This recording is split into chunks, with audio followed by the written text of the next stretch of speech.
getting old, folks, and chances are, if you're still playing RuneScape, you are too. Now, due to the caveats of being alive, I don't have time to grind the high scores, level up cool account builds, or, God forbid, be an Iron Man. So instead, we are slowly creeping towards a maxed and fully geared main account. Welcome to middle-aged maxing. You know, I was sat here checking my collection log after I got the Heron in the last video, and I kinda stumbled across something. I have 2 rock golems.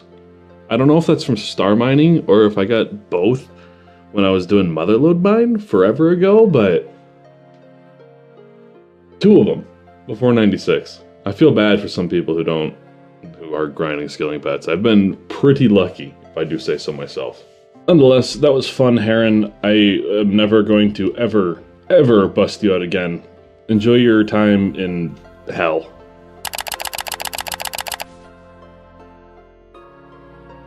No ammo left to... God fucking damn it.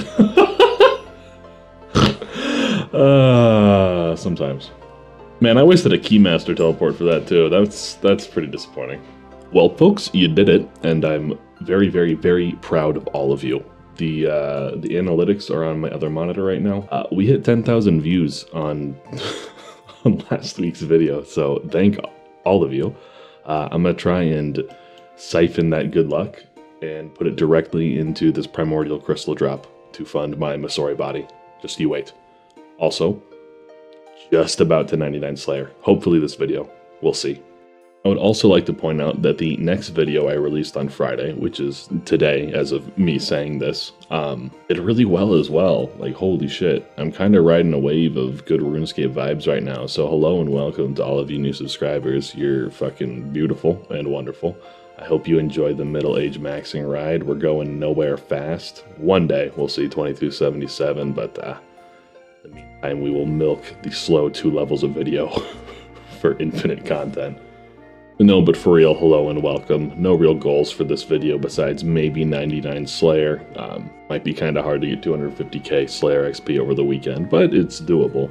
Then who knows? Maybe I'll do...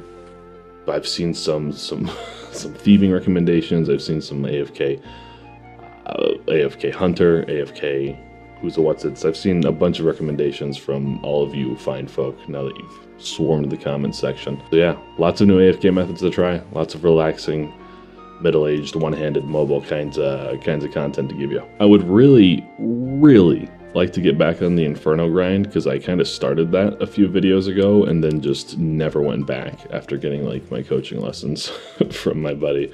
But immediately after that, as life tends to do, it got super fucking busy and I can't really find time or justification to commit like 2 hours in a sitting to like really hard focusing, which is kind of sad to say now that I can't sit down and play video games for 2 hours straight, but it's the way it goes sometimes. I'm sure I'll find a little bit more space here sometime soon, but yeah, Inferno's one of those things where you really kind of got to focus up, and once you're in there, you've committed time, so it's hard to, or you're committing to a full, I don't even know, like hour 45, 2 hours for our first Inferno cape, maybe longer. You're committing a good chunk of time is what you're doing. It's hard to find that nowadays. On the subject of combat though, the reason I made the comment about the Primordial Crystal and wanting to get full Masori is because as soon as I hit 99 Slayer, I really don't know that I'm going to be doing much combat. I'm going to try and get back into TOA.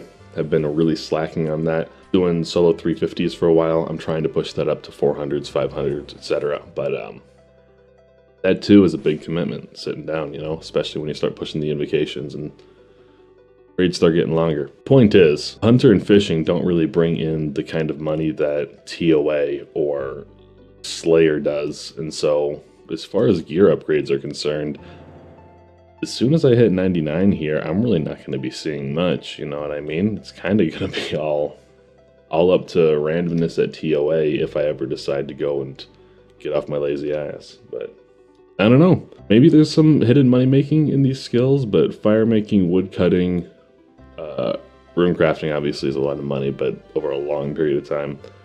Agility, there's nothing there. Mining there is, but I will be sticking to shooting stars. Thieving, technically? What's Pyramid Plunder like? I don't actually know if there's any money to be had there. Point is, too long didn't read.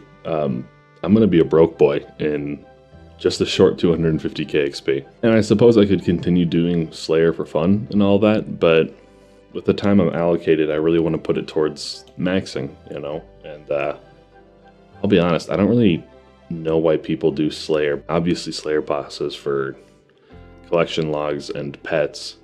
I guess I just answered my own question there, didn't I? That would be why, huh? Never mind. Yeah, because I suppose you need to save up a bunch of fucking points to do all the skips to go to the Slayer bosses. You know, I know that Jagex has talked about a skill cape rework, but what do you guys think? Would being able to pick your Slayer tasks once you hit 99 be too broken? Probably. 100% it would be. Never mind. I don't know. What's a good balancing act there? Because saving up points can't be fun. Just doing what is it, tutorial skipping? Doing tutorial skipping for points so that you can go do the bosses you want to do can't be fun. I don't know, there's got to be a good middle ground there. But yeah, selecting your tasks would be way too broken. Primordial crystals would be like 5 mil within a few months. Maybe I'm ignorant, but from what I understand, being able to, or it's not even being able to, like you have a 20% or like a 25% chance of being able to do the task you just got over again is not really fitting of a skill cape reward, from what people tell me. I obviously don't fucking have it, never used it. But there's got to be more we can give to the 99 Slayer crew.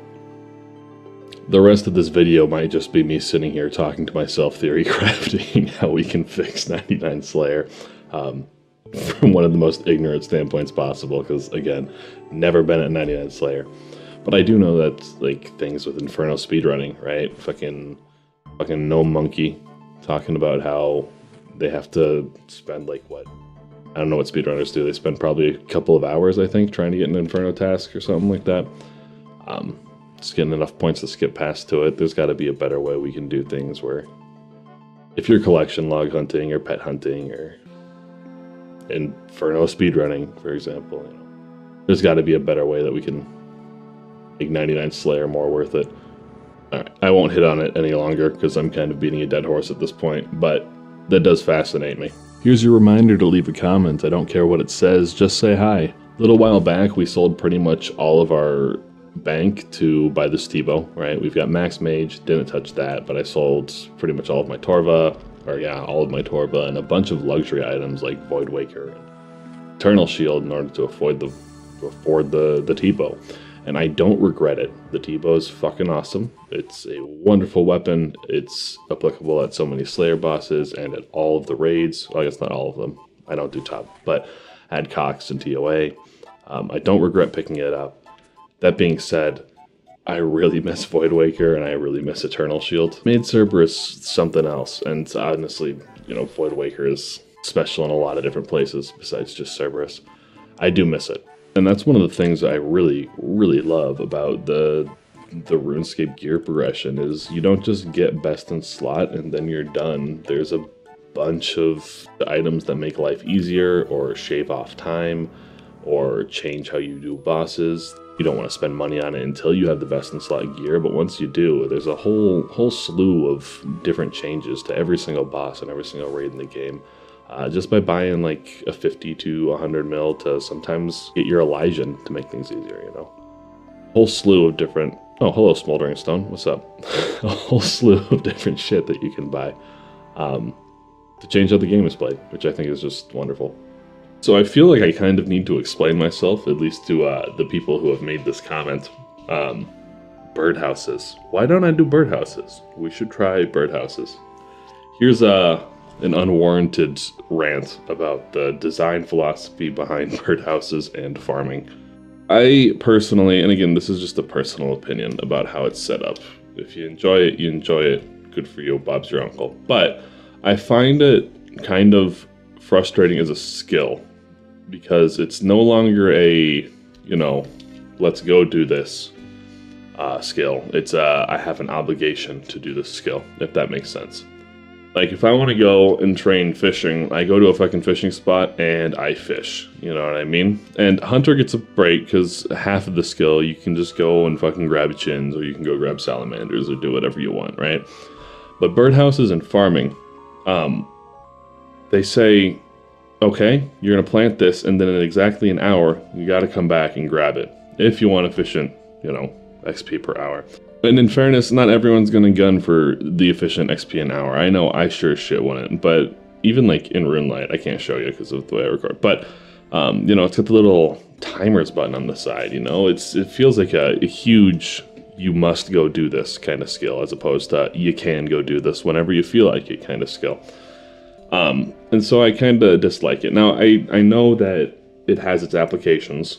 You know, obviously, if you're playing an Iron Man, you have to get your herbs somehow, and so you need to get your bird nest somehow, and of course you could do mole for birdhouses, but birdhouse runs are, quote, passive. And so if you're big into it, you know, if you're comfortable going I'm not even sure, like every hour, every 2 hours for birdhouses, and doing that, great, but I just don't like being in the middle of something, having the timer go off and being like, okay, well, it's time to go do our birdhouse runs, you know, stop what you're doing, go grab that.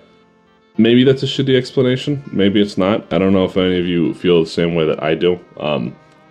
I'm not discounting the fact that it's good XP, it certainly is. I know for a fact that it would be good passive experience for Hunter, but I don't like, you know, for the entire, like, the not being an Iron Man, there was no profit from farming. It was just, okay, for the next 6 weeks, you're gonna need to go do this every 3 hours if you want your 99, you know? There was no benefit to it.